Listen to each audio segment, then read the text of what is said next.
Apple ने लगभग 20 अरब dollar में Israeli AI startup Q AI को खरीदा, जो चेहरे की सूक्ष्म हरकतों से बिना बोले कमांड समझ सकता है।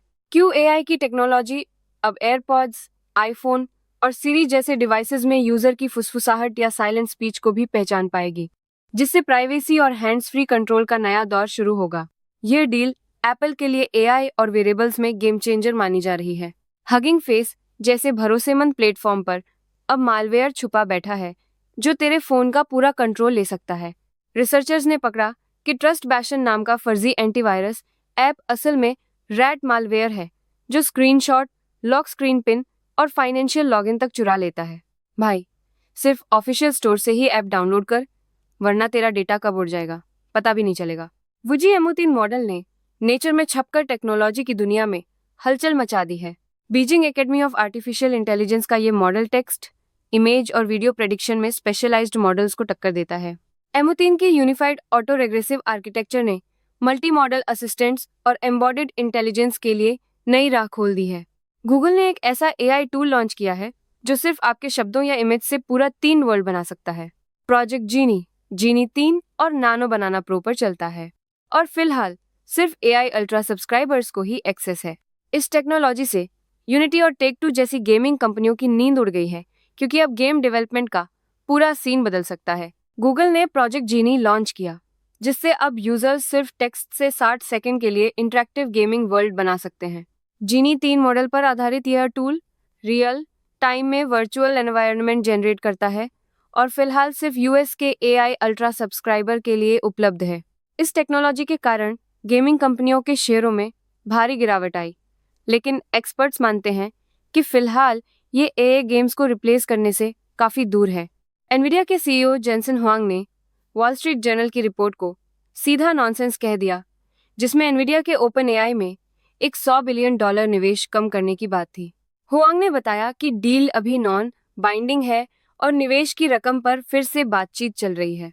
ओपन एआई के प्रवक्ता ने भी कंफर्म किया कि दोनों कंपनियां पार्टनरशिप की डिटेल्स पर एक्टिवली काम कर रही हैं और एनवीडिया उनकी एआई सिस्टम्स का अहम हिस्सा बना रहेगा। एनवीडिया हदों 100 एआई चिप्स के इंपोर्ट को चीन सरकार ने मंजूरी दे दी है, जिससे टेक वर्ल्ड में हलचल मच गई है। डीपसीक, बाइटडांस, अलीबाबा और टेंसेंट को 400 से ज्यादा हदों 100 चिप्स खरीदने की इजाजत मिली है, लेकिन कुछ शर्तों के साथ। इस फैसले से एनवीडिया को चीन के बड़े एआई बाजार में घुसने का मौका मिलेगा, पर साथ ही यूएस चाइना टेक वॉर की अनिश्चितता भी बढ़ गई है। स्पेसएक्स ने अंतरिक्ष में 1 million solar powered AI data centre launch करने का प्लान दायर किया है, जो 2027-2028 में टेस्टिंग शुरू करेगा। इलन मस्क का कहना है कि स्पेस में डेटा सेंटर लगाने से एआई की लागत और एनर्जी दोनों में जबरदस्त कटौती होगी। इस रेस में ब्लू ओरिजिन, गूगल और चीन की स्पेस क्लाउड भी कूद पड़ी हैं, जिससे ऑर्बिटल एआई इंफ्रास्ट्रक्चर की जंग छिड़ गई है। स्पेसएक्स की स्टारलिंक ने अपनी प्राइवेसी पॉलिसी में बड़ा बदलाव किया है, जिससे यूजर डेटा को एआई मॉडल ट्रेनिंग के लिए इस्तेमाल किया जा सकता है।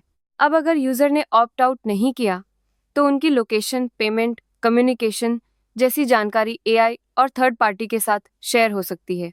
इस कदम से प्राइवेसी एक्सपर्ट्स और कंज्यूमर राइट्स ग्रुप्स में चिंता बढ़ गई है, क्योंकि डेटा के इस्तेमाल की सीमाएं साफ नहीं है और एक्सएआई के साथ संभावित मर्जर से मस्क की एआई ताकत और बढ़ सकती है। 2024-2025 में आई ऑटोमेशन ने टेक इंडस्ट्री में 2.76 लाख से ज्यादा लोगों की नौकरी उड़ा दी है। कैरियर रिपोर्ट में 15 सबसे हाई रिस्क जॉब्स की लिस्ट आई है, जिसमें डेटा एंट्री, कस्टमर सर्विस और टेलीमार्केटिंग सबसे ज्यादा खतरे में है। बचने के लिए स्किल्स सीखो, नेटवर्किंग करो और फाइनेंशियल प्लानिंग पर फोकस करो, वरना सिस्टम तुम्हें बाहर फेंक देगा। क्या आपको पता है कि आंद्रे कारपाथी अब कोडिंग में 80% एआई एजेंट्स का इस्तेमाल कर रहे हैं और सिर्फ 20% मैनुअल एडिटिंग? क्लाउड कोड जैसे टूल्स ने सॉफ्टवेयर इंजीनियरिंग में बड़ा बदलाव ला दिया है, जिससे डेवलपर्स की पारंपरिक स्किल्स धीरे धीरे कमजोर हो रही हैं। एंथ्रोपिक और एक्सएआई के इंजीनियर्स भी मानते हैं कि अब लगभग पूरा कोड एआई लिखता है, लेकिन क्वालिटी और डेड कोड की समस्याएं भी सामने आ रही हैं। किताबों को फाड़कर एआई को ट्रेन करना, सुनकर ही दिमाग घूम गया ना? एंथ्रोपिक ने लाखों पुरानी किताबें खरीदी, उन्हें हाई स्पीड स्कैन किया और फिर रिसाइकल के लिए काट डाली, ताकि उनके क्लाउड मॉडल को असली भाषा सिखाई जा सके। कंपनी ने फर्स्ट सेल कानून का फायदा उठाया, जिससे कॉपीराइट के झंझट से बच गई, लेकिन इस हरकत पर भारी एथिक्स डिबेट छिड़ गई है।